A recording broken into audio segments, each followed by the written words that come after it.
All right, I'm going to call the meeting to order at 7:01 p.m. Welcome, everybody. My name is Lauren Christensen. I'm Vice President. Start over on my right. I am Judy Westra. Hello, I'm Member Westra. I'm glad that you all came out tonight. Thank you. Hi, it's Patrick Keo. Thanks for joining us this evening. Good evening. I'm Anupam Jagsidhu. Thanks for being here.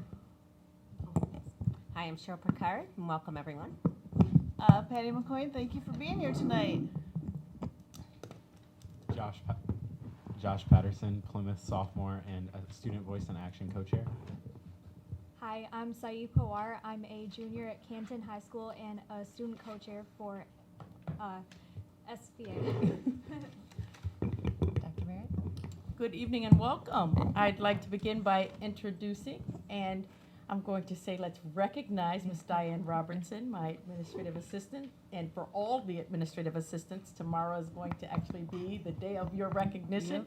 And there are not enough words or accolades that could go to support and thank you and share our gratitude for all you do for us. So please just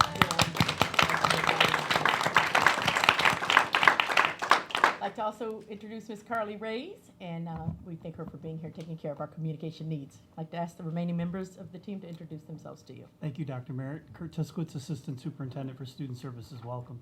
Good evening. Beth Rail, Chief Academic and Innovation Officer. Thank you for being here and welcome. Abdul Matyun, Chief Human Resources Officer. Thank you for being here. Liz Vartanen-Gibbs, Assistant Superintendent, Student and Family Engagement. Welcome. Okay, let's stand for the Pledge of Allegiance. Pledge allegiance to the flag of the United States of America and to the republic for which it stands, one nation, under God, indivisible, with liberty and justice for all.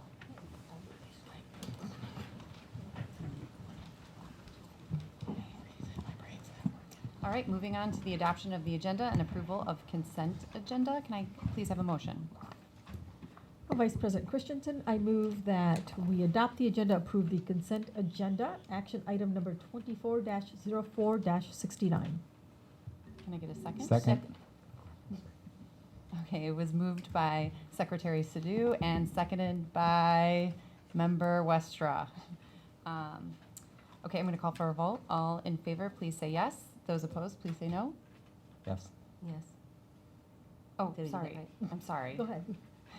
Usually Dr. Merritt Oh. walks us through. I apologize because I don't do this every weekend, so I'm a little clumsy. Okay, Dr. Merritt, please take us through the consent agenda. Thank you, Vice President Christensen. This evening, our consent agenda consists of human resources transactions. It's our last time together. We have resignations and retirements for your consideration. We have the approval of minutes, as well as the final reading of the following policy. That's Policy 5464, early graduation. Finally, this evening, we have consideration of the approval for a resolution for a tentative agreement with the Plymouth Canton Maintenance Association, and this is for the duration of 3 years, the details of which are included in your packet. Okay, now on to our vote, correct? Yes. Okay, so all in favor, please say yes. Yes. Yes. Those opposed, please say no. Okay, motion passes 6-0. Okay, Mr. Matyun, can you take us through human resources?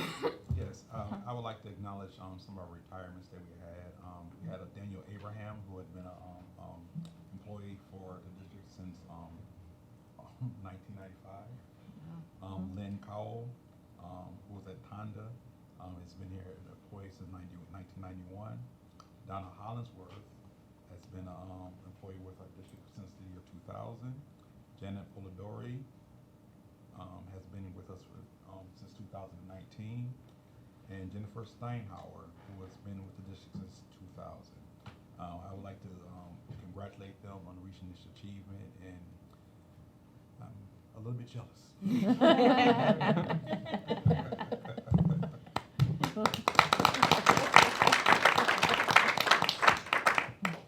Also, I would like to thank for the tentative agreement with the Plymouth Canton Maintenance Association, with the hard work that that their team and our team put together to come to an agreement that we both could live with. A lot of that work was done before I got here, so I certainly am not taking credit for that piece, but it was nice to see the way everybody worked together to come up with that agreement. That's it for me. Okay, thank you very much. All right. on to celebrating success with Member McCoy.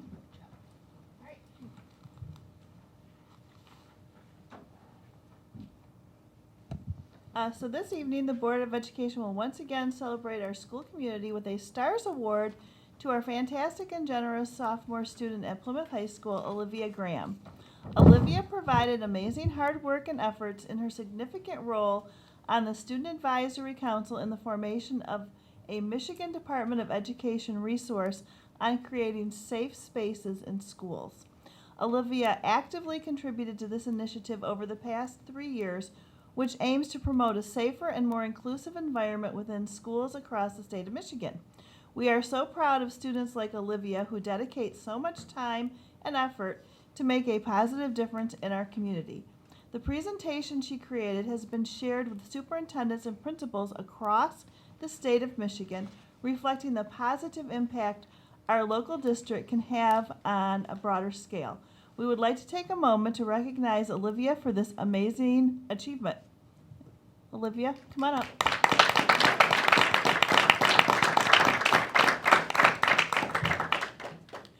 Unfortunately, Principal Greg Anglin and Alicia Maturin were unable to attend tonight's meeting. However, I will be reading the words that they sent in ahead of time for them.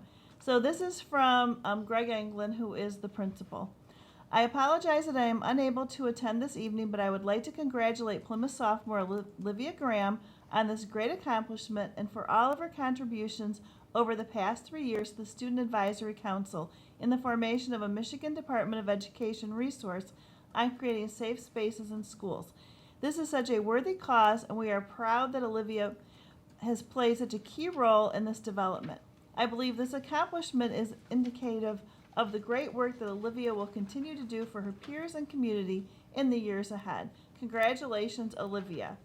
And then this is from one of your current teachers, Alicia Maturin. I've had the pleasure of getting to know Olivia this last year in Spanish 4. She is one of the most hardworking students in class. She participates, asks excellent questions, collaborates well with other students, and has seen tremendous growth in all of her Spanish skills so far this year. It does not surprise me in the least that she is being recognized for this commendation. I look forward to teaching her next year in AP Spanish.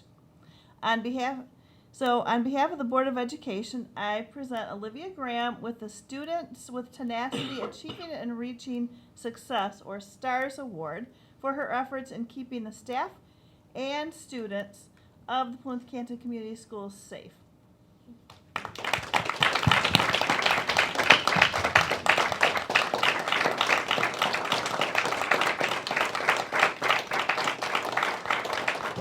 And would you like to say a few words? Yeah, I've been a part of the Student Advisory Council for MDE for a few years now, and we have been trying to level the playing field for so many people across Michigan and provide safe spaces to talk about race and racism in a document that we have sent out to everyone to kind of give them a guideline on how to start it, and I'm excited to see some change in schools. Thank you. Congratulations. And, no, you're not done. Ms. Ray wants to get some pictures and your family. Congratulations to your family as well.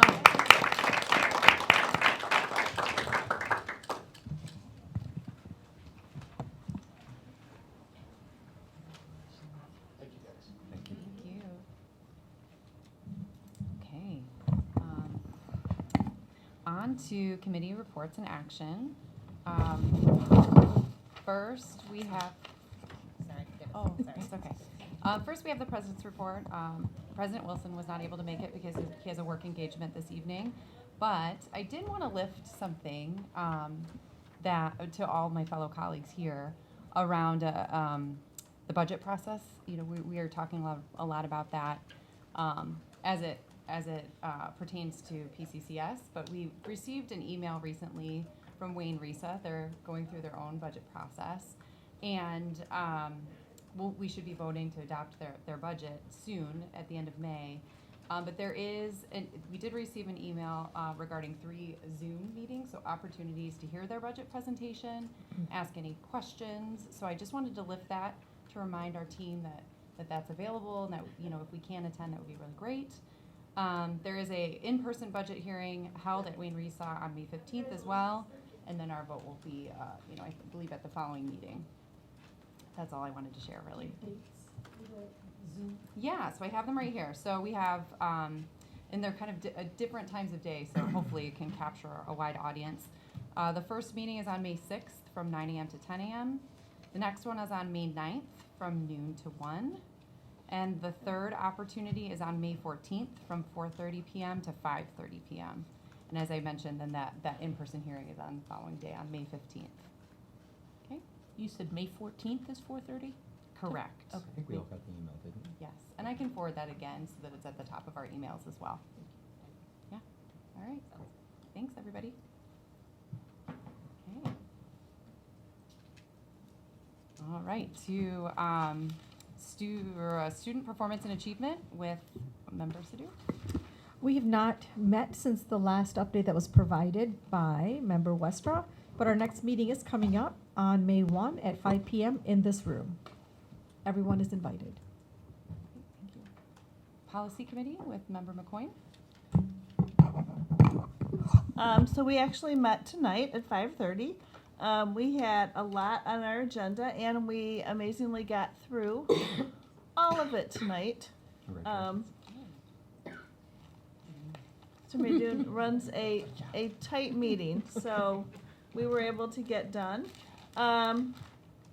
So we have a couple things that will be coming to the board as first reads, and then we have some things that are going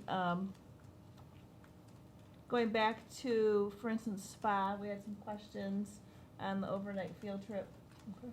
So a few things will be going back, or they will go to legal. We need some more information from them, and those will come back to us.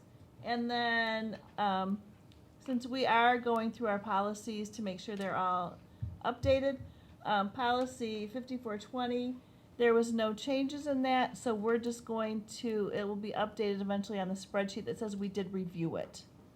Because we cannot add a line to Neola's policy book. So that would just be so that the public does realize we have reviewed it recently. And our next meeting is the 28th of May. It is at 5:30. It is the collaboration space, which is way down the end of this hallway. Everyone is welcome. You can sit with Mr. Johnston, who comes to all of our meetings. Thank you, Member McCoy. On to Finance and Operations with Member Kehoe. Hi, we met last Thursday, April 18th here in this room, and we reviewed a really comprehensive audit that the administration has been doing around accessibility and ADA. This one was in particular for the P-CCS campus, so it is the part of a broader district-wide audit that we're doing from accessibility perspective that will identify issues around compliance for accessibility, but also usability for accessibility. So it's not just meeting the letter of the code, but also identifying those things that could be done better to support our accessible users. That will come forward back to the F&O committee and then ultimately to the full board with some gaps in identified areas. There's already things that they've identified in that process that are just procedural. Moving things around, changing labels, things like that, that work has already started. And it's really, it's interesting to see some of the things that you wouldn't have thought of in looking at this process. So we're really excited to see that full audit as it goes through the process. We also reviewed the bid award that will be on the agenda this evening for the security window film that we're doing across the district, as well as a update on the budget process and the activities that are happening there. Budget's coming along well, and there'll be more meetings for F&O about budget as we go through this whole activity. Our next meeting is Thursday, May 9th at 5 p.m. here in this room, and we welcome the community to come, including John. Thank you.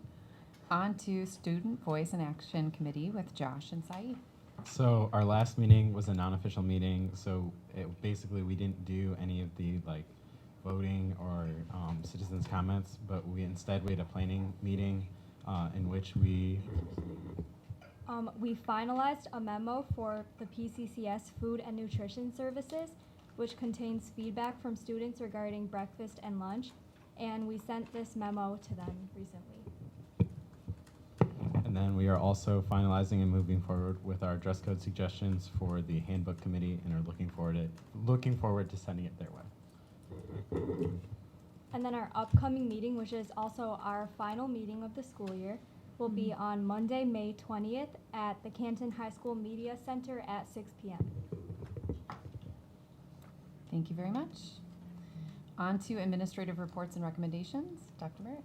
Thank you, Vice President Christensen. I always appreciate the space that you provide at board meetings to brag about our amazing students and their accomplishments. I think I talked about it the last meeting, our Plymouth Press Spring Edition. It was hitting the post office, so I hope that many of you have received it. Just another opportunity to try to lift up the accomplishments of our students and share the opportunities that we have here in Plymouth Canton Community Schools. Tonight, I'd like to begin by recognizing the hard work of the PCEP Winter Percussion Program. They took home first place earlier this month at their state competition. So state champs, let's give them a round of applause. The Winter Percussion Program features over 40 PCEP students who have spent most of their semester practicing, rehearsing, and choreographing their competition show. The program, under the direction of Oliver Rodriguez, is another example of the outstanding arts opportunities available to students at PCEP. Congratulations are also in order to our park players. They had a successful run of Anything Goes. This cast, the Cole Porter musical tells the story of madcap antics aboard an ocean liner bound from New York to London. Congratulations to park player directors, Mr. Paul Bird and Miss Jennifer Newman, and orchestra director, Michael Edwards, and all of the PCEP talented thespians on a successful production. So congratulations, they are amazing. Congratulations continue to remain in honor. I think at our last meeting, we had the opportunity to hear from some of our culinary students, and they were in the midst of competition at that time. So earlier this month, 5 students competed at the Skills USA Individual State Championship in Grand Rapids. PCEP student Madeline White won the State Restaurant Service Competition, and Charlie Solowich took home state champion honors in the culinary competition. Matana Guy also took second place in the restaurant service category. Both White and Solowich will now move on to the national competition in Atlanta in June. The program also received some outstanding news about one of its talented alumni after 2022 graduate Vera Lone qualified and will be traveling this summer to represent the United States in the World Culinary Competition in France. So we definitely have to give a shout out to Chef Woodward, because it would not be without her nurturing environment and her pushing students to see skills and opportunities beyond anything that they could imagine, that they would have those opportunities to soar. So let's make sure that we give them all a round of applause. We continue to be so proud of our award-winning PCEP Lightning Robotics team. They continued their tradition of success this past weekend when the team competed at the first World Finals in Houston, Texas. The team finished 5-5 on the weekend, barely missing the World Championship playoffs. Congratulations to everyone involved in Lightning Robotics on a successful season this year. We're looking forward to next season. NHS is set, and that's the National Honor Society, to introduce 8th grade students to PCEP Walk the Park event. So I'll just remember those years when my little ones were in 8th grade, and we think as parents about that PCEP campus, and I think that we're more concerned about navigating it than our young people are. But we have this amazing experience where their peers give them a tour of that community, of that campus. So that will take place on April the 27th. They'll be able to go around the campus. The students will be able to offer tips for success at the park. And as we know, I think those peer-on-peer meetings and conversations will really better help prepare our young people for that transition. As parents as well, we're able to listen and learn, and I think alleviate some of the anxieties because our students definitely will soar. So students and families can RSVP for the tours at the PCEP website at pccsk12.com, and we'll make sure that we get that information out into our school newsletters as well. This will take place at Canton High School's cafeteria at 10 a.m. on the 27th. Congratulations are also in order for Plymouth's esports team. They qualify for the state playoffs. This is really exciting in terms of a new pathway here in Plymouth Canton Community Schools. Our team qualified for the Michigan High School Esports League playoff. The competition sees student teams competing on one of 9 different video games and playoff events over the next 3 weeks, including an in-person gaming day at Oakland University that will take place on April the 27th. The competition is another step in the growth of our esports program as a path for students to higher education, with colleges and universities around the country establishing esports teams that offer scholarships. Good luck to all of our students taking part in this competition, and their efforts are truly an example of the variety of extracurricular activities available to our students. Just a couple of reminders. I want to invite the board and our community to join us for our 3rd annual P-CCS Mental Health and Wellness Fair. That will take place, and I think you have some flyers in front of you, on this Saturday from 10 a.m. to 2 p.m. in Kellogg Park. We are thankful with our partnerships with the City of Plymouth for allowing us to utilize this center of that downtown as an area in which we can bring our community partners together and really crush that stigma surrounding mental health. So our families can come out, they can enjoy a full day of activities, meet community health health experts and local businesses, and focus on your own mental health and wellness. More information is available on our website. Finally, registration is open for the 24 SJ5K race. This will take place on May the 5th. Originally founded in 2011 as a fundraiser event for Jesse Lindenbaugh, who suffered from severe brain trauma, the SJ5K has grown into an annual tradition that has raised hundreds of thousands of dollars. And this year's race will benefit 6 local families who are facing financial hardships due to medical issues. You can learn more about this year's beneficiary families and sign up to take part in the race by visiting the official race website, sj5k.org. And that concludes my report for this evening. Thank you, Dr. Merritt. On to teaching and learning with Ms. Rail. Yep, and I'd like to invite to the podium Anthony Ruella, our Executive Director of Middle School and K-12 Student Support, who's going to share with us some program highlights from our middle level.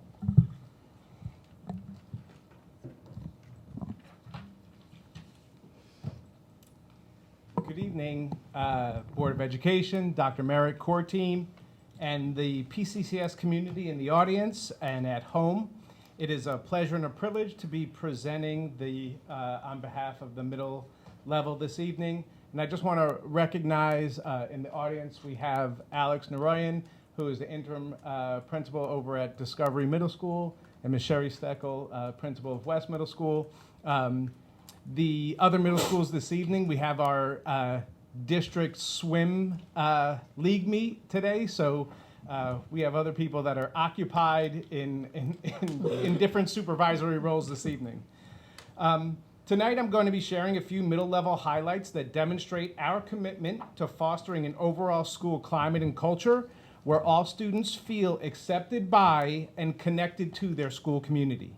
I'll begin by presenting great things that are happening in the area of instruction, clubs, activities, and student groups and athletics. I will conclude by providing an overview of the structures and activities we have in place to welcome our rising 6th grade students and connect them with their school community throughout the year. I am going to go off script for just 1 second and maybe preview a little bit or ask just for us to reflect on the wonderful things that Dr. Merritt just shared with respect to the accomplishments and accolades our students at PCEP have recently received. And I'll challenge you to, through my sharing with you this evening, find many, many connections of the work that our schools are doing, the middle schools, to prepare our students to really engage in the wonderful wide variety of activities that students can engage in at PCCS. So I think you'll see some interesting connections. And where are we going?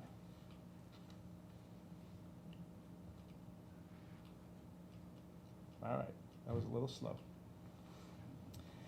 As middle-level educators, we understand that intentionally creating space for honoring student voice and choice is critical to students feeling physically, psychologically, and emotionally safe and represented at school. This focus of ours is aligned specifically with P-CCS dynamic goals B and D. Oh, we're slow. Okay. AMLE is the acronym for the Association of Middle Level Education. This international organization, founded in 1973, has identified 5 essential attributes that characterize successful middle schools. AMLE's position is that successful middle schools are responsive to the dynamic, often unpredictable, uniqueness of young adolescents. They are challenging, communicating high expectations for all students. Successful middle schools are empowering, providing students with the voice and agency to make an impact on their school and their community as a whole. They're equitable, ensuring all students have access to the resources they need to grow and meet their individual goals. And finally, successful middle schools are engaging as they provide educational experiences that really matter to our students. As a level, we believe that if we build learning communities that are responsive, challenging, empowering, equitable, and engaging, then all students will be able to understand and value the diverse experiences and backgrounds of those around them, think critically, and pursue knowledge deeply, have the confidence to take risks and learn from failure, express their thoughts clearly, and move through the world in ethical and socially just ways. And most importantly, they will engage in active citizenship, serving the greater good of the schools that they exist in, and as well as their community as a whole. So transposing this onto our familiar logic model, if we are intentional in our implementation of best practices within a strong MTSS framework that is informed by stakeholder feedback, and we provide rich professional learning to our staff and create challenging and engaging student experiences that center our students' voice and give power to their agency, then our learning environments will be culturally responsive and provide appropriate supports and extensions to improve the growth and achievement of all of our students. And in the end, we will have created a comprehensive middle school program that is responsive, challenging, empowering, equitable, and engaging, that exists to provide students with a strong foundation on their journey toward embodying the characteristics outlined in the P-CCS learner profile. Now, a quick, another little off-script thing. One of the coolest things was seeing Olivia up here earlier, because as a 7th grader at Discovery, Olivia was on our middle school student stakeholder group that developed or provided input into the development of the learner profile. So talking about things coming full circle, just as another example of what I was talking about with those connections. So when we talk about the climate and culture of successful middle schools, specifically focusing on belonging and engagement, we know that it's critical for all students to feel valued and respected by their peers and teachers, that they feel connected and supported by the school community, that they feel confident and capable of achieving their full potential, and that they see positive representations of themselves and their culture in the school environment. And over the next few slides, I'll share a few of the great experiences that our students are having across the middle level. So it all begins with engaging student-centered instruction that's relevant, participatory, and motivating for all learners. A hallmark of middle-level education is collaborative learning. And sometimes it looks like a math or a science lesson like you see in the upper left-hand corner of the slide. And sometimes it looks like an artifact from a project-based learning lesson that you see in the bottom left-hand corner. Sometimes it's a cupcake war collaboration between a STEM classroom and a life management classroom like we see in the bottom middle.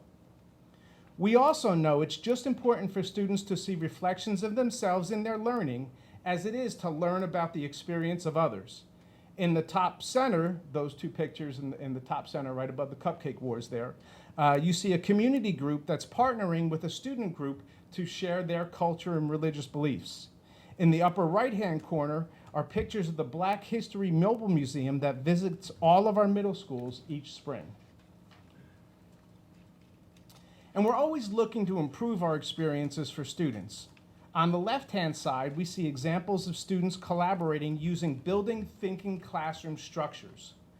These structures, which are being piloted by a growing number of middle school staff, challenge students to think critically in educationally collaborative activities. On the right-hand side, we see images from the most recent P-CCS Band Festival, which was a collaboration between our middle school band directors and our high school band directors. This was a 2-day festival where all of our 7th and 8th grade band students performed at the Gloria Logan Auditorium in front of their families and each other, and received critique from professional clinicians that our band directors brought in. It was such an incredible educational experience, not only for students, but also for their families. In addition to engaging instruction, we have a wide variety of clubs, activities, and student groups across our middle schools. Starting in the upper left-hand corner and moving clockwise, we have a middle school robotics team, a book club, students playing ping pong during enrichment time, a cheerleading club, a chess club, and a peer-to-peer club. And many of our clubs and student groups, including but not limited to our student councils and National Junior Honor Societies, are very focused on service to and connection with their communities. Again, starting in the upper left-hand corner, we have students who organized a community leaf cleanup, students volunteering for the Salvation Army, students reading at their feeder elementary school, student representatives to the Student Voice and Action Committee, and a student group meeting with community mentors. And yes, in the bottom middle there is our own Dr. Merritt speaking with a few youngsters. Our middle level also offers a comprehensive athletic program comprised of 12 individual sports that run from September through June. This year we had one building, pilot, and esports program consisting of 30 students across 6 teams. It's exciting to share that 2 of these teams are headed to the spring season state championship meet next month at Michigan State University. Finally, there are many school-wide activities that our students not only participate in, but help plan and organize, from activity nights and dances to plays and talent shows, to roller skating events and trips to the USA Hockey Arena, and educational trips such as the Holocaust Museum, trips to New York City, Washington, D.C. These activities are focused on providing fun, engaging, and most importantly, relevant context to the student learning. And sometimes we even take the opportunity to bond over historical astrological events like the most recent solar eclipse. Finally, many of us middle educators would argue that our most impactful and meaningful school-wide events are when we as adults participate alongside our students. And this could be school-wide PBIS events, pep rallies, spirit days, and the most fun that adults will ever have, and that is the adult-student competitions, if you will. We never let the students win, ever. It can't happen. All of the examples I just shared are extremely important experiences for students, but the work really begins before students even enter 6th grade. All of our middle schools begin engaging with our future students in the spring of those students' 5th grade year, so it's happening right now as we speak. To start, every middle school sends their counseling team to each one of their feeder elementaries to meet with all of the future 6th graders. Then, in the evening of the last Thursday in April, this upcoming Thursday, our schools each host their rising 6th graders and their families for an orientation night. This May, our 5 middle school deans of student support will host their 2nd annual Shadow Day. This is a time where students who are identified as needing transition support by their elementary school principals, we bus them to their future middle schools where they're given a little bit of a taste in the day of a life of a middle schooler. And the goal is to provide these students who were really sensitive to their transition another opportunity to connect with the trusted adults and student mentors in the schools they will be attending in the fall. In August, 2 weeks before the first day of school, all fifth graders are invited to their future middle school for Web Day. Web stands for Where Everybody Belongs, and on Web Day, each future sixth grader is connected with a trained student mentor who takes their mentee group through a variety of activities to build community and help familiarize students with their new school. These web groups do remain together throughout the school year and engage in activities and community building together. Once our sixth graders begin at their new school, we continue to engage them in activities and experiences designed to build connection and support a sense of belonging. Students are assigned to an instructional team. Usually that's composed of 4 core content teachers, 1 each in ELA, math, science, and social studies, with about 120 of their peers. Teaming is a hallmark practice of successful middle schools as it helps with the students' transition from elementary to middle school by making their world just a little bit smaller. Throughout the year, sixth grade teams engage in events and activities to build a deep sense of community.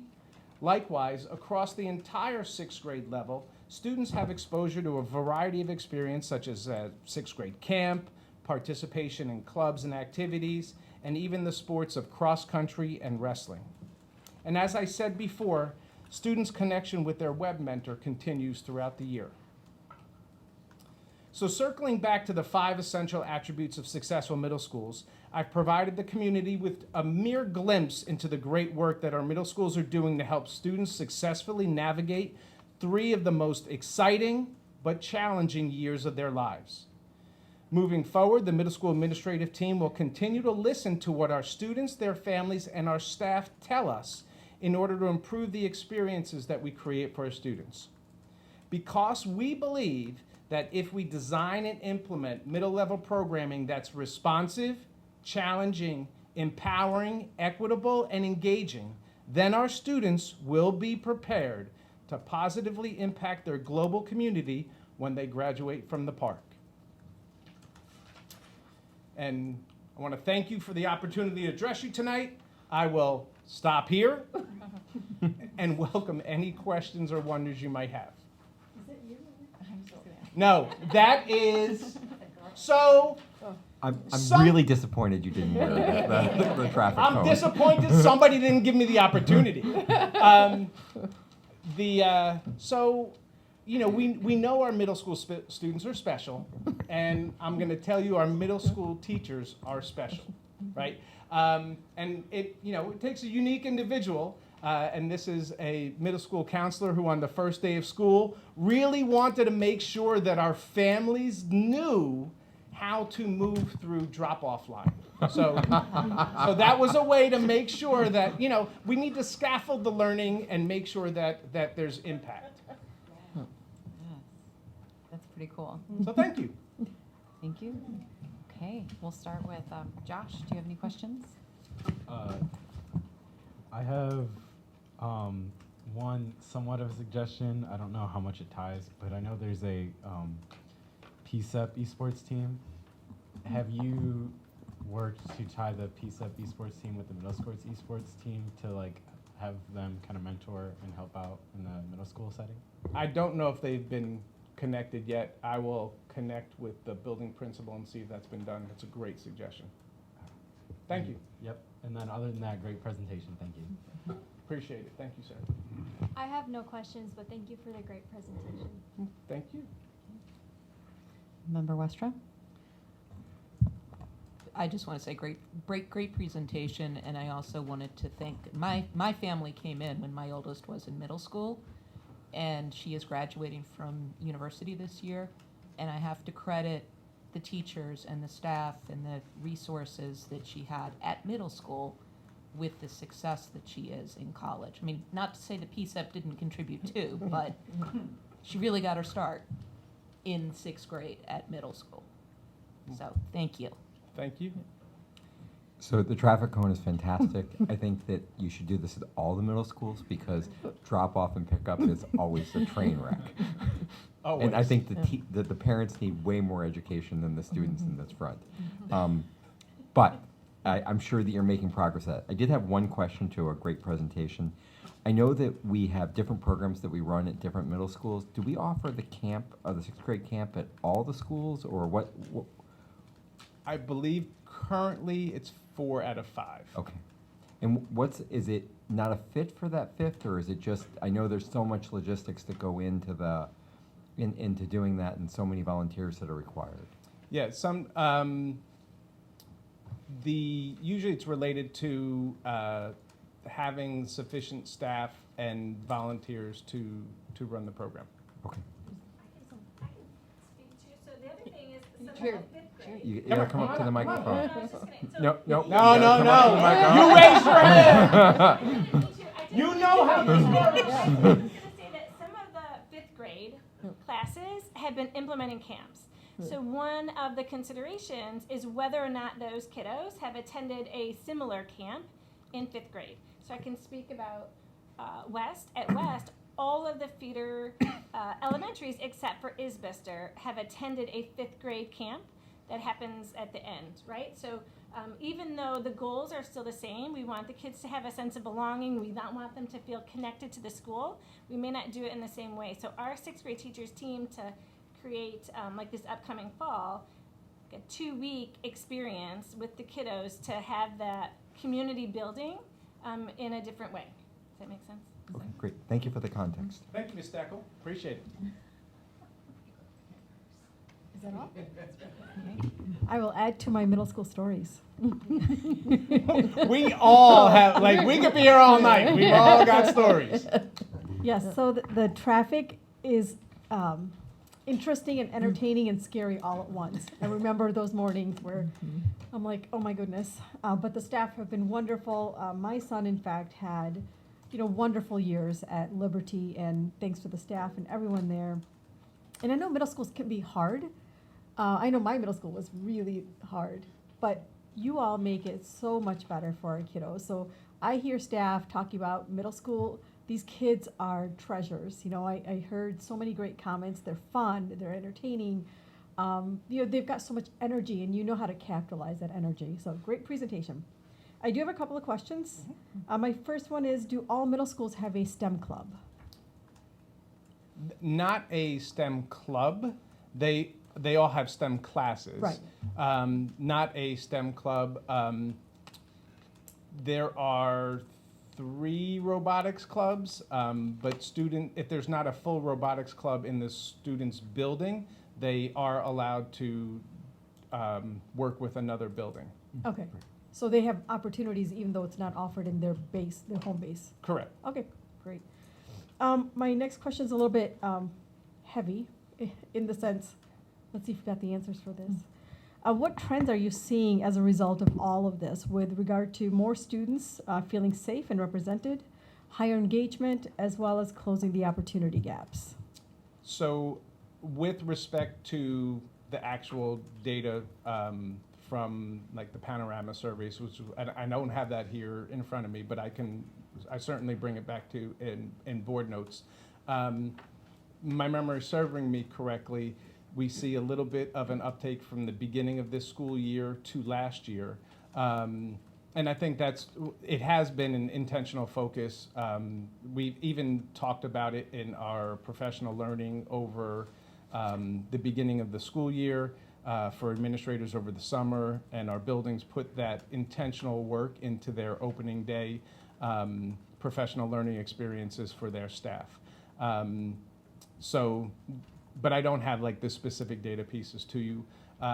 In terms of participation, like our athletics participation is really through the roof. The students feel empowered to share with their administrators like the clubs and interests. And it's funny because over time, we will see some clubs ebb and flow, right? One of the unique pieces of a middle school is we only have our students for 3 years.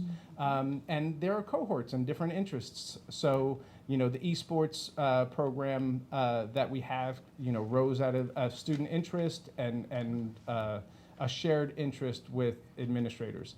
So, and the club sponsors. So we do, and there's always multiple times in the year, administrators coming to me saying, hey, you know, we have this new club, you know, and can we get it started? And we talk about the process for doing that. Okay.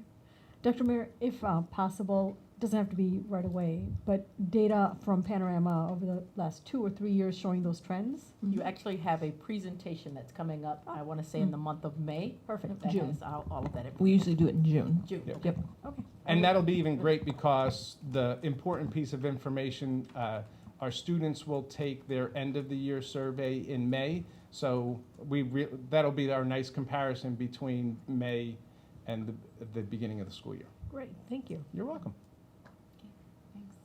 Thanks. I just want to say thank you for the presentation. I have a rising 6th grader, so right in the midst of all of this, you know, spring processes that you just mentioned. So I know there were a few administrators who came to my son's school, and there's a lot of dialogue at home around, wow, middle school is going to be so different, and traveling from class to class. There's some excitement. There's a little bit of anxiety. But I will say, you know, the open house that's coming up, or orientation that's coming up next week, and all these steps that really help kind of wrap around that, you know, rising 6th grader to help with that transition is going to be great. It's a new endeavor for our house, so I'm excited. So thank you for that deep dive. It's very, very appropriate or timely for my family, so thank you. Well, Vice President Christensen, if we remember, the first time that we worked together was on Building Liberty, Yes. when you were working. So it's great to have you and your family back in the middle school. Heck yeah, I agree. That's wonderful. Yeah. Thank you very much. Thank you. Yeah, thank you for your presentation.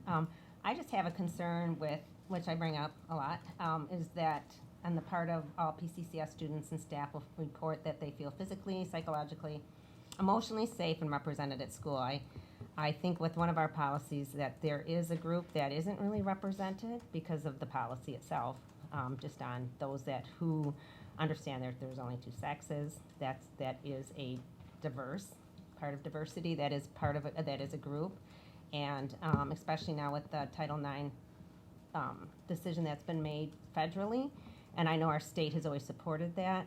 But I just still think that those students, should still have their space, and that they should have their privacy, and that their concerns should be met. And I do think that affects a lot of them emotionally that are concerned about that, but they won't say anything because I do know people that will avoid the whole situation going to the bathroom. So, so that was one of my concerns, and then just the. Just how the students respond to that. I don't know if a lot of them don't say things because they don't want to be set apart as, being racist or something, be called a name, but it's just that's how they see things. And then I was concerned, so this is different than just, are we going to get an academic update, or is this just So if you, feelings? yeah, this is just, as recall, I think it actually came from board table in terms of an opportunity as we're sharing and heard from our community about being so large, we don't always know what's available for students in terms of programs. So we So it's suggested, by let's try this by grade level, just giving a highlight or an overview that kind of tells what's the focus, and then highlights maybe one particular program across the system. So you Okay, saw gotcha. elementary, high school last time, and this is the middle school. Okay. So you will get your academic updates, and In that's at the June, end of the yep. year. Yep, we'll do the end of year academic updates in June. Okay, all right, that's where, okay. Yeah, so that was just my concern, because if that goes through and it comes down to our middle schools and that, the locker rooms and sports would be affected, and that is just a concern, I think, of some people, so. That was all. Then I'll save my academic stuff for later. Thank you. Okay, Member McCoyne. I don't really have any questions. Thank you for the presentation. I really like that you put a lot of focus on that transition because that is such an important transition. I think in this community, we think about going from 8th grade to a big high school setting, but for 5th graders, going to a middle school is a big jump. You know, they're used to being in a classroom all day with one teacher, and now they're going to be new kids, new teachers, new rules. So I think that really sets them up for success to be starting out with more information and be more comfortable in their school. So thank you so much. Thank you, much appreciated. And thank you all for the opportunity to serve the community and serve our students. Thank you very much.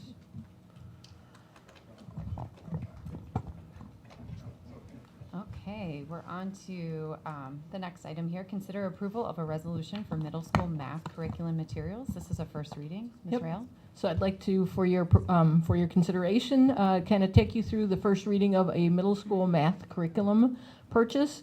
Our middle school team identified the fact that we need to continue to upgrade our resources, and the resource that they selected was one called Illustrative Mathematics, which is a nonprofit open educational resource. Now, the way this resource works, it is put out into the community, and multiple vendors and producers create versions of it so that folks can look at different versions. I want to kind of anchor us back in how we do some of this work, which is we look at something called Ed Reports, a nonprofit, nonpartisan organization that looks at alignment of resources as well as looks at engagement, looks at a lot of data around what resources are considered strong. So the team starts with Ed Reports and also uses an Achieve Equip rubric, which is a rubric that's a nationally recognized rubric as we do our work. So the community, our committee looked at all of the resources and they identified 2 that they felt were the strongest and piloted those 2 over the last year. Teachers from all 5 in-person middle schools worked in collaboration with a middle school special education teacher and our multilingual learner coach. They piloted the version of illustrative math. Teacher, student, and pilot feedback was collected, and based on the pilot's results, they recommended Amplified Desmos as the curricular resource that best supports our students. At SPA, the last SPA, and I apologize, I wasn't there, I was ill at the time, but Kevin Carr, our Executive Director of Curriculum Instruction Assessment Professional Development, and Joe Amable, our K-12 Curriculum Coordinator for Mathematics and Innovation, came and they walked the committee through the resources. There are a lot of hands-on digital resources that make mathematics abstract concepts more conceptual and more concrete for students. So the committee got the opportunity to dive a little more deeply into the resource. Feedback from our teachers was that this resource really works on a lot of problem solving, mathematical modeling, abstract reasoning, and argument construction skills. A lot of collaboration skills and a lot of talking about, reflecting on, and supporting how I'm learning instead of just working through and plugging away at mathematics problems.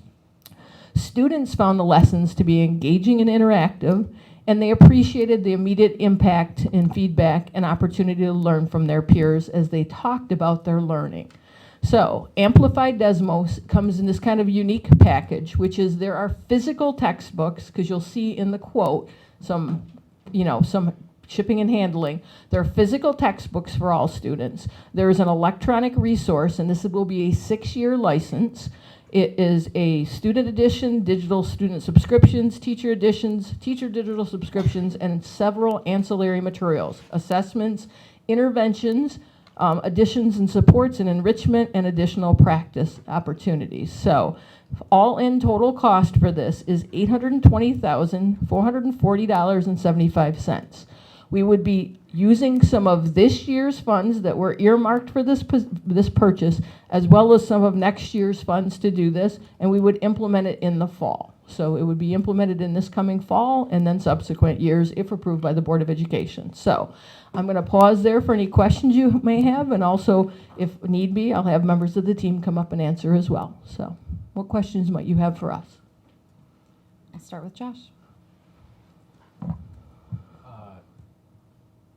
sorry, I'm blanking. Can we That's okay. move on? Sure, that's fine. Saeed?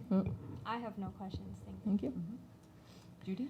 So we talked about this in SPA, and I have to say that the presenters and also one of the student voice and action committee members we had, the only word I can use for it is giddy. That and their enthusiasm infected us all. We got to look at the books, we got to look at everything. I'm excited that this is coming. And a little anecdote for you. I was talking to a teacher in another district before I came here, and I told her that we were reviewing this tonight, and she stopped and she said it was the first time that she had ever considered leaving her district. She's a math teacher in another district. That she'd ever considered leaving her district to come here because of the curriculum we were choosing. So that says something to me. We currently have an opening. I told her. Yep, yep. That's all. This is a really good presentation. I'm glad to hear that excitement. I have a little questions about, I believe I read that this is an open resource, but there's still a substantial cost. Are there books for every student? So, like, I'm trying to understand the notion, generally open source Correct. resources, there Yep. is a cost savings for it, but, you know, obviously if you're having printed materials, then there's a different story. Yeah, so the open resource is illustrative math. It's online, and there's a bunch of offshoots of that resource. Amplified Desmos would be one, and they kind of bring their twist to just like online that online illustrative resource is just questions with standards open to. There's a lot more to Amplified Desmos that is added onto that resource. Okay. That makes Amplified Desmos the magic that you heard from Judy. But yes, there would be textbooks for every student. There would be digital text for every student. Digital platform that allows multiple. In fact, I wouldn't say nearly endless, but pretty extensive opportunities. So you can come at it a number of different ways. Online learning games. Strong learning games, not just like playing a game to play a game, but really strong learning games attached to content to help people like me who aren't really great at this abstract mathematical thing over here. I need to see it, I need to touch it, I need to manipulate it, I need to play with it. And so all of those things are embedded in this content.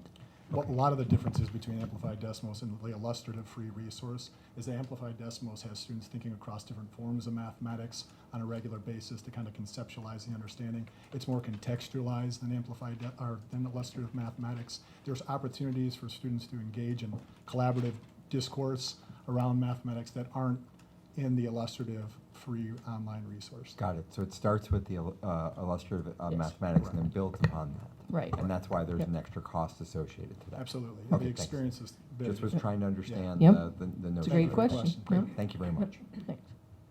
Yeah, great question. Sorry, I was not at the last SPA meeting, so I was not able to ask my questions.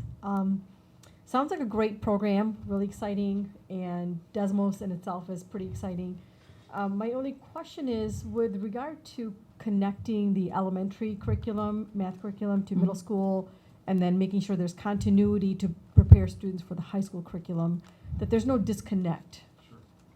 Absolutely. I think how we're exploring the resource at the elementary level and how we're having students think about mathematics, we're looking for ways to bridge, absolutely, bridging the gap between, if there is one, of how students communicate, think about mathematics, leading the 5th grade into the 6th grade, Having taught math, high school math, and Yes. looked at middle school and at elementary, sometimes there is a disconnect between methods and curriculum. So just making sure that there's continuity built in, so our students have the seamless experience from beginning to end with exactly what you're talking I about. think that starts with fluency and number sense in the 4th and 5th grade and flows up into how students represent mathematics in the 6th and 7th grade. So absolutely.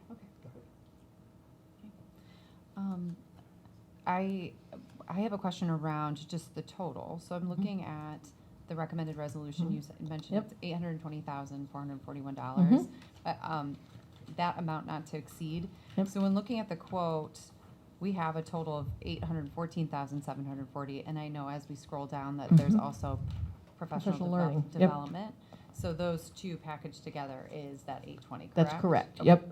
If you look on page 36 in here, you'll see the 814,740.78, and then if you scroll down to page 42, Yep. you'll see the additional professional development, so building it all together for the entire comprehensive package to make sure we do initial and ongoing professional learning with the teachers as well. So one of the things we're always committed to is ongoing professional development, plus layering on that, we also have our coaches and our curriculum coordinators and our teams who are working, as well as digging into the PLC structure and stuff, so that we're continuously building and honing and reflecting on, revising, revisiting what's working, what do we continue to do, what additional supports do we need. So all of this, all total in the package, equals the quote for the on the recommended resolution. So thank you. Thank you for that clarification. I just had a question is, so like if you have students, I don't know if they're still doing it, but a chance to move ahead, is there still that opportunity? Is it designed where, let's say they used to have a test in 5th grade, you could, if you have a certain score on it, you could take a faster pace of math? Is that still available with this Yeah, that curriculum? process has not changed That won't in the change. adoption of the new curriculum. Okay, Yeah. all right, just checking. Thanks. So are these hardcover textbooks? They're not consumables? They are consumables, yes, the student editions are consumables, yep. So then they will have to be replaced every year? We have 6 years of all of the materials. So after 6 years, we'd come back around to the cycle again. Correct. Yes, that's Yep. correct, yeah. Oh, okay. Yep. All right. And I do appreciate that on the front end, you looped in special ed and multilingual learners. Absolutely, they were a big part of the process, yeah, absolutely. Well, sometimes they're not. Okay, thank you. Oh, go ahead. I was gonna- You have one more question? Yeah, one No, more. go to you. Actually, it was to build off of Member McQueen's question with the consumables. Will you be getting updated editions? So let's say, like every couple of years, they decide to update, correct any mistakes, add content. So every year, you will be getting an updated consumable for students. Yeah, and that's one of the reasons, like when we enter these types of contracts, when they do a 6-year cycle, we automatically get any of the updates that happen within that 6-year time frame. Thank you for that question. So toward the end, are they shipping all 6 years' materials to us and we're storing those, or they're shipping them each year? No, I No, think they it's- ship 1 year at a time. Okay, so you get updated materials that are produced on demand that Yep. year, okay. Although we do have a good amount of storage space at Pilot Drive if needed. No, I understand. And so this, No, no, I'm just saying, I have yes, one other yep. question, is Yep. this going to affect this fall then? Yes, it would 'Cause I go know into you're effect this using fall. This year and next year's budget money, so Correct. So we've worked with the budget department, or the budget and finance office. If Jill were here, she'd be able to kind of explain it. But what we've done is we've earmarked some of our funds for this year, and then as soon as we tip over into the new year, we process everything so that we're ready to go and get it in folks' hands, so, yep. You had another question? Yeah, I just want to know, is there any way that we can see some of that or view it or? Yeah, certainly, the SPA committee looked at it, but we could put something in board notes for other members as well. I think we could at least put the digital link and stuff, and then if you want to see a physical textbook, we can make that available here as well. As I say, all board Yep. members have access to all of your subcommittee, but I think Yep. you're probably talking about the Yep. hard copy. Yeah, So just we can kind of get see that too, available. and then, Yeah. so that is on the subcommittee agenda? The, Yes, yep. where I can When we get sent, onto it? yep. Okay. Yeah. Well, in this case, the memo is the presentation that Mr. Amable did at SPA would be and stuff, so, Okay. but we'll get the rest of the stuff in board notes so you can have a look at the links too. And when you look at the hard copy, the binding will not be the same. The binding was the preprint binding, so you'll see like spiraled, so Oh, just, gotcha. that's Yeah, not gonna be like that's that. fine. Thank you. It would be really nice if you could do something similar to the presentation that was done in SPA. Because Okay. one of the things was helpful was talking through how the lessons would work and, reinforce the concept, really. We could talk about doing a screencast. Yeah, exactly. And then my question is, after the 6 years, would the cost for the subscription to get more materials be lower than the cost to purchase them now, or would it be like around the same? The 6 years, 5 to 6 years is aligned with our curriculum cycle, so at that time, it's already working its way back through to be looking at, is this continue to be the best resource and for our students? Or do we need to look at a different resource, looking at what's on the market at that time and looking at what all of the options are at that time? So we've implemented a 5 to 6 year cycle for every content area and every, pretty much most courses, most content areas in the district and stuff, so that we're continuously looking at updating and revising our curriculum materials and resources for best practices. And then I think this was already kind of answered, but for funding, I know the ELA course material or course curriculum materials was partially funded through other means. Is that the same with this or no? Nope, this is a general fund purchase. The ELA curriculum materials, which is on the final read tonight, is funded out of a grant from a state level grant called, this one is one of the J's, right? 35. 30, thank you. And that is specifically earmarked only for early literacy and early literacy curriculum curriculum materials and professional development. This comes out of our typical general fund textbook account that is set up and that we use annually to look at some aspects of our curriculum and resources. Thank you. Thank you. Great, thank you very much. Thanks. Okay, on to action item number 24-04-70. Consider approval of a resolution for elementary English language arts, ELA, curriculum materials. This is a final reading. Can I have a motion, please? Madam President, I move that we consider approval of a resolution for elementary English language arts, ELA, curriculum materials, action item 240470, final reading. Second. Okay, it was moved by Member Kehoe and seconded by Member Westra. We did discuss this at our last meeting, but do we have any other questions or comments we want to make? Yeah, I had some comments. Okay. Okay.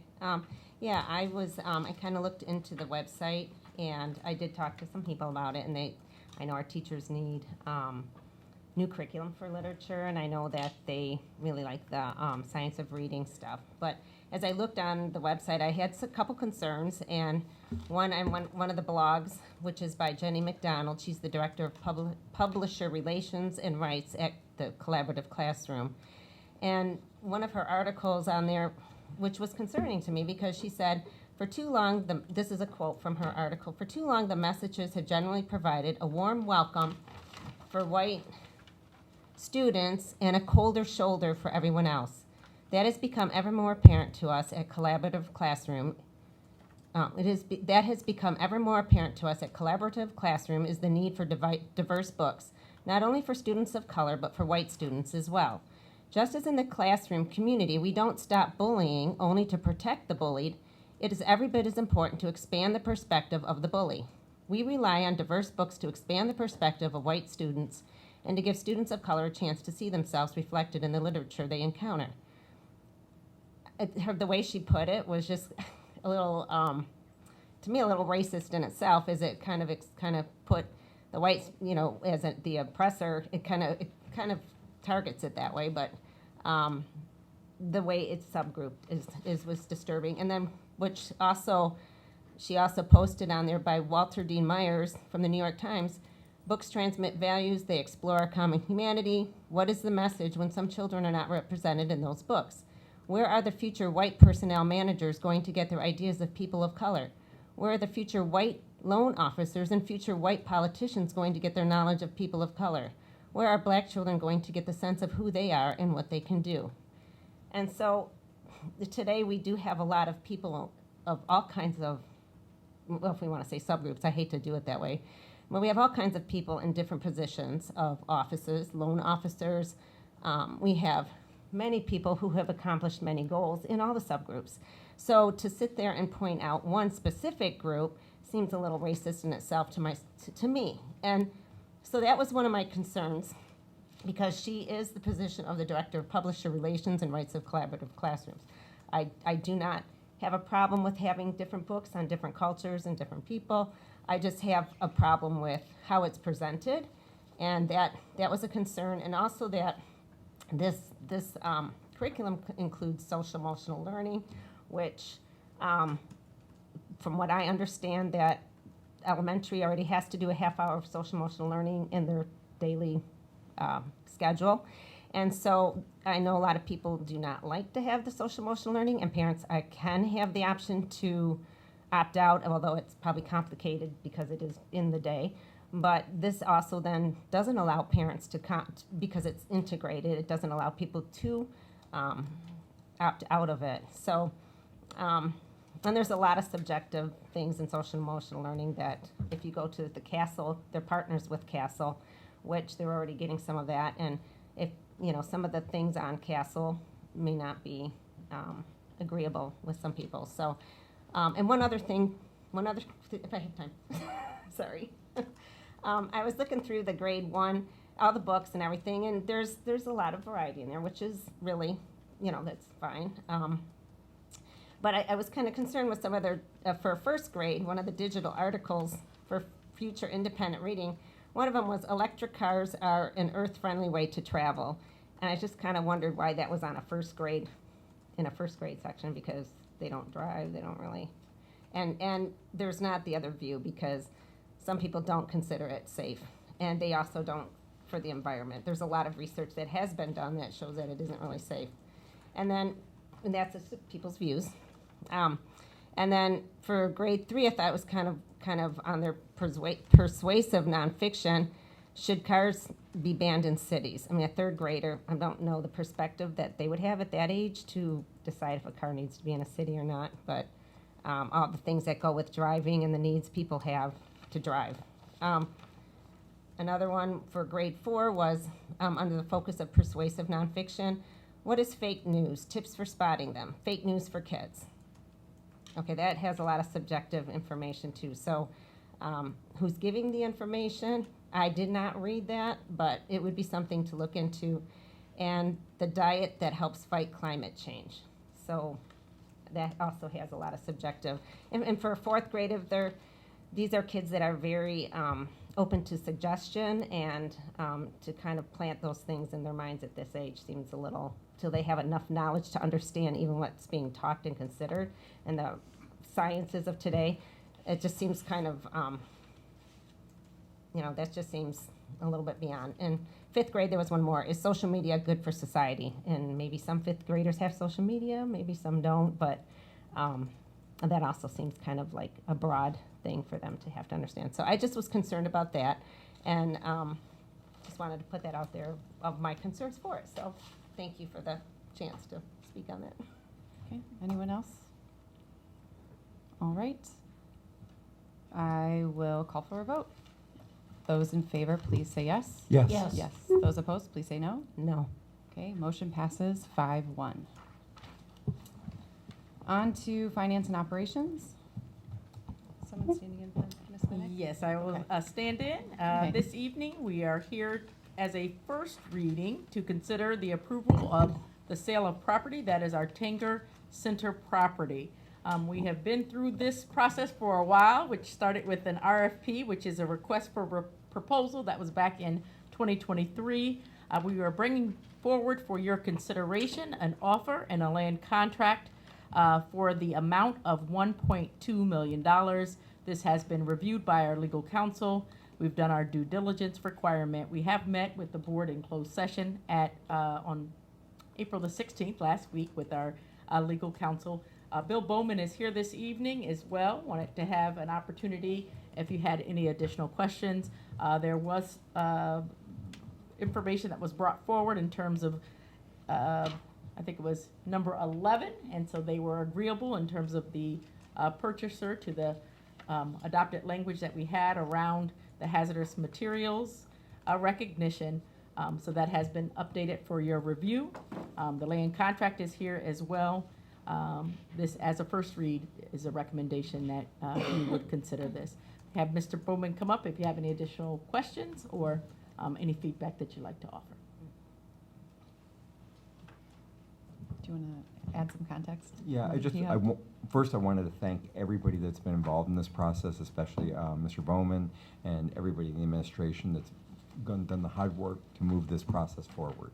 This is our second time through this, and we're hoping that this one will stick. There's been some really great collaborative work that's gone on between the administration in Northville Township, and this project aligns to their master plan, which is one of the key things that is important about this process. So we do expect it will be approved, but it will take likely upwards of a year or more for this to actually go through as part of the process. And that's why the land contract is there, is that once that approval is done, the land contract makes sure that the building is safely taken down and that allows us to retain control of the property until such time as that is done. And then it proceeds with the approval based upon the Planning Commission from Northville Township. So fantastic work and lots of great collaboration. And actually this offer will be a net positive to the district because the purchaser is going to be taking down the building instead of us having to do that. So. Okay, great. I'm going to open it up for questions here. Josh, do you have any? I have no questions. Thank you very much for all the hard work that has gone into this, everyone that's worked. I appreciate it. Saeed? I also have no questions, thank you. Okay. Member Westrom? No questions. No questions. No, I don't have anything above and answered, thank you. Okay. No questions here either. Thank you very much. Okay, on to. So, Monica, I think we had scheduled to have council be here at the next meeting. Yes.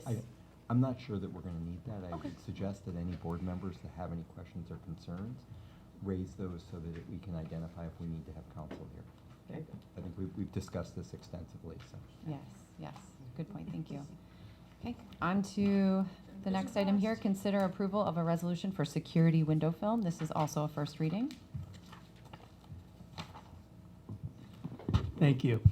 Tonight before you, you have for your consideration a resolution for security window film. Back in December of 2023, our Safety and Security Department, led by Josh Meyer, who is here with us tonight, issued an RFP for the purchase and installation of security window film that would be strategically placed on windows throughout the district. These areas were identified through work from Josh and his team, along with the security assessment that was done by a third party. There were 6 bids that were opened on February 2nd. Safe Haven Defense was the only vendor to meet or exceed all of the requirements included in the RFP, and it's our request that Safe Haven be awarded the proposal. There is a detailed recommendation, bid tabulation, and product specification in your packet. It's approximately 6,000 square feet of security window film that would be installed. The cost of this project is not to exceed $150,000 through the State of Michigan School Aid Section 97 funds, as well as an amount not to exceed $200,000 for the State of Michigan School Aid Act Section 31AA funds. Josh Meyer's here to answer any questions you might have. Do you want to add anything to that? No, but there was one ask that we missed in the F&O meeting. When we do any of these purchases, we ask for, to gather the information about whether the bidders are minorities, a number of different categories that are there as part of our purchasing process. Mm-hmm. And we forgot to review that, and I see that it's not in the packet. So. Yeah, I'm not sure if Jill's team did that or not. I'd have to get back Yeah, with so you on if that. you can just Yep. follow up and for the second read, Yes, if we can have that information included. Yep, I'll follow up with her That would be tomorrow, see perfect. if that's Yeah, been done. we're trying to gather the statistics across all of our bid projects that we do. I understand, thank you. Thank you. Oh, yeah, can I say, because I do remember you said that there wasn't that many companies that were doing this yet? Was that? There's some, yeah, but not, A lot that. yeah, we only had 6 bids.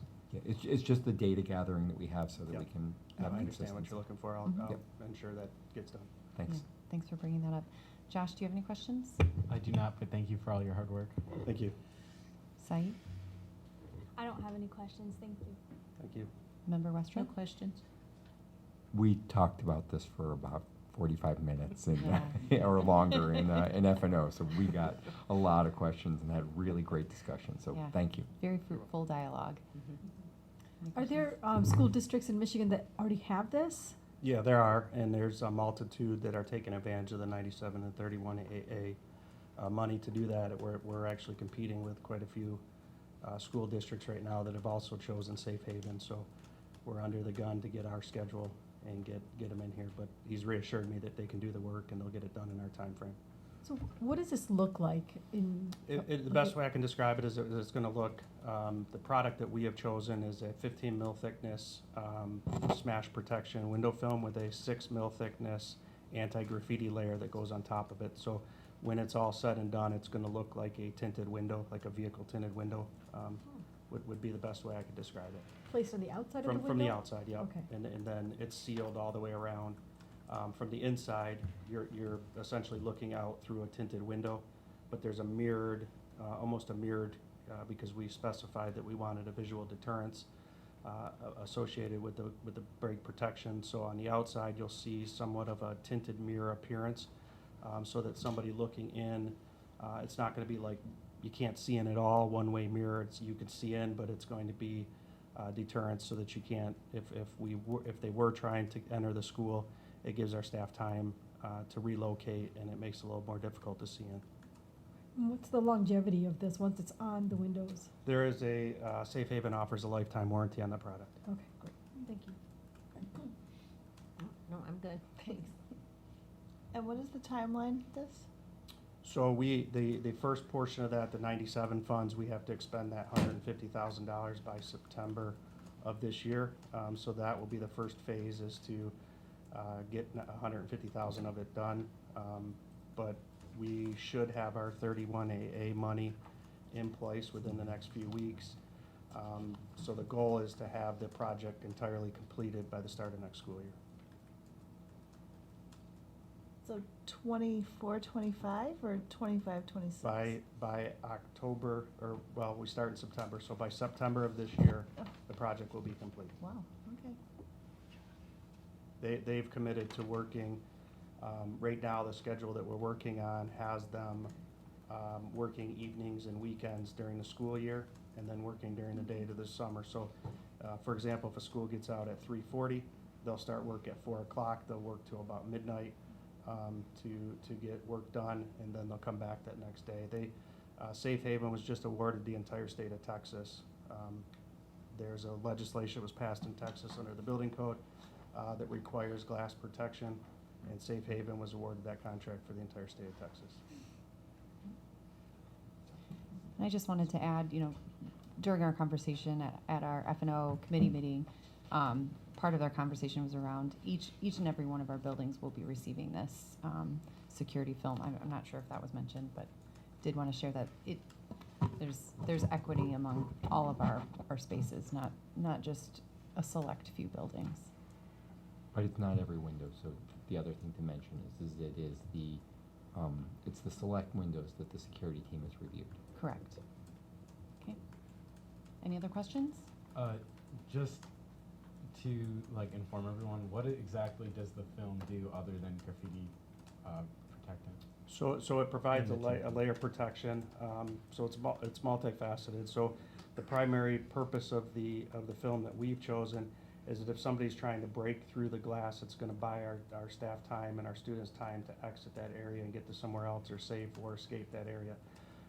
It also, in the case when we study mass shootings where they can't get through the door, so they try to shoot the glass, it'll keep that glass intact. The bullet will still go through the glass, but it'll keep that glass intact, and giving our staff and students time to follow their evacuation, lockdown, and ALICE procedures. Thank you. Yep. Okay, thank you very much. All right, thank you. Okay, on to action item number 24-04-71. Consider approval of bid package number EL-4A, Hoban Elementary Drainage Improvements. This is a final reading. Can I have a motion, please? This is to consider approval of bid package EL-4A, Hoban Elementary Drainage Improvements. Final reading, action item 240471. Can I have a second? I'll second it. Okay, it was moved by Member Kehoe and seconded by Member Picard. We discussed this at the last meeting, but does anyone have any comments or questions? No? Okay. I'll call for the vote. Those in favor, please say yes. Yes. Yes. Those opposed, say no. Motion passes 6-0. Okay. On to citizens' comments. Looks like we have one here. Robert McCurdy.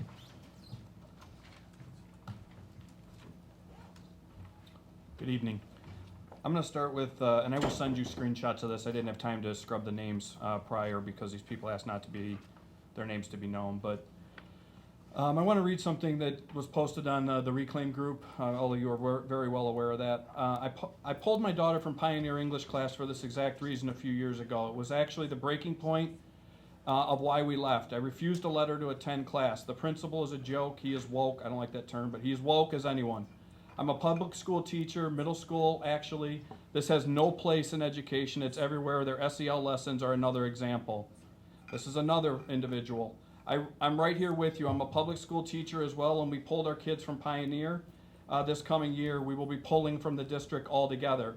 I'm just not okay with what is being allowed in our schools. A third individual.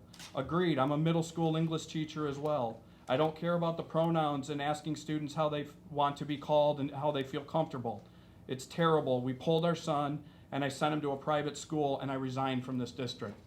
So while your curriculum is actually maybe asking other teachers to come, it's also chasing people away. And it's time we're honest about that. When we vote for a Board of Education, we do so on a nonpartisan ballot, a nonpartisan portion of the ballot. As such, we should expect our leadership to govern our schools free of political bias and ideology. Unfortunately for PCCS, that is not occurring. You'd hope those entrusted with governing our schools would be wise enough to dismiss the 10 to 15% on each side of party lines and govern for the 70 to 80% who remain in the middle. And that would be the customer base for which you could pull students into your schools.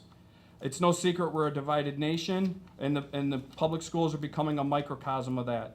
The more districts like PCCS push social engineering like DEI, SEL, gender-affirming care, and the faster publication will push constituents away. Recently, a teacher at a local middle school thought it was appropriate to share her sexual preference with 12 and 13-year-old students. The assignment came from the curriculum department within the district. It is stuff like this that is causing PCCS to lose students, not birth rate declinement. There is an utter apathy around the district and nobody seems to care. All you have to do is look at our facilities firsthand and know the bond will not fix all these issues. It won't even catch us up to what neighboring districts are doing. They're already building field houses and they're light years ahead of where we're headed. I ask this board to get back to focusing on things that truly matter. As the more non-Plymouth Canton folks you use to balance the budget, the worse the apathy and problems will get. The number of people considering dropping from PCCS enrollment should be frightening, but you have to be willing to listen and hear them. I'd also encourage you, and I will send you the link of the new article out from NBC News about declining enrollment in public education and how it's not just declining birth rate. Okay, thank you very much. That concludes citizens' comments for this evening. On to action items and discussion. We have one action item on the agenda tonight. It's action item number 24-04-72. Consider approval of a resolution to recognize Teacher Appreciation Week. This is a first and final reading. Can I have a motion, please? Madam Vice President, I move that we approve a resolution to recognize Teacher Appreciation Week. First and final reading, action item number 24-04-72. Can I have a second? Second. It was moved by Member Sadoo and seconded by Member Kehoe. Can you give us a little background, please? Sure. Last year, I introduced this resolution, and my goal was to make this an annual thing. And of course, it should be a daily thing. We appreciate our educators every day for everything that they do. But this just formalizes it, and I wanted our board a chance. I wanted to give them a chance to say this publicly in terms of appreciating our teachers, their dedication and their commitment. And so I wanted to bring this resolution back up again this year.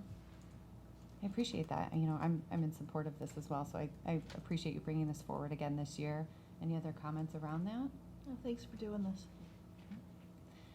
So I'd like to suggest if we all could pull up the resolution, and let's all take a moment. We'll kind of popcorn read, if you will, this resolution. And I will start with Member McCoyne if you have it ready. Are we reading the paragraph? Yes. Okay. So this is Plymouth Canton Community Schools Board of Education resolution recognizing Teacher Appreciation Week, May 6th to the 10th, 2024.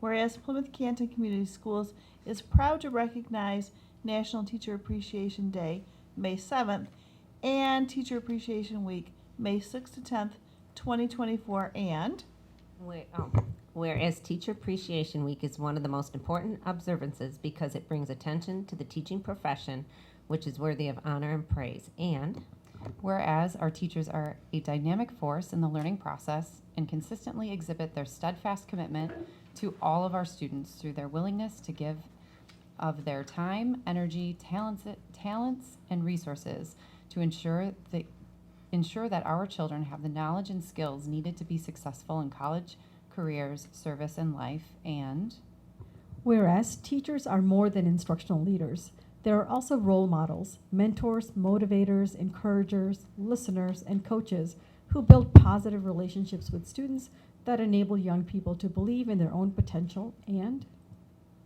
whereas we recognize that all educators play a significant role in the vitality and economic prosperity of our community. And whereas teachers care about their students' social and emotional well-being and impart them with the skills they'll need to thrive beyond high school. And whereas our community recognizes and supports teachers in educating the children of this community and honors all teachers for the contributions they make to our schools and community and for their efforts to positively influence the leaders of tomorrow.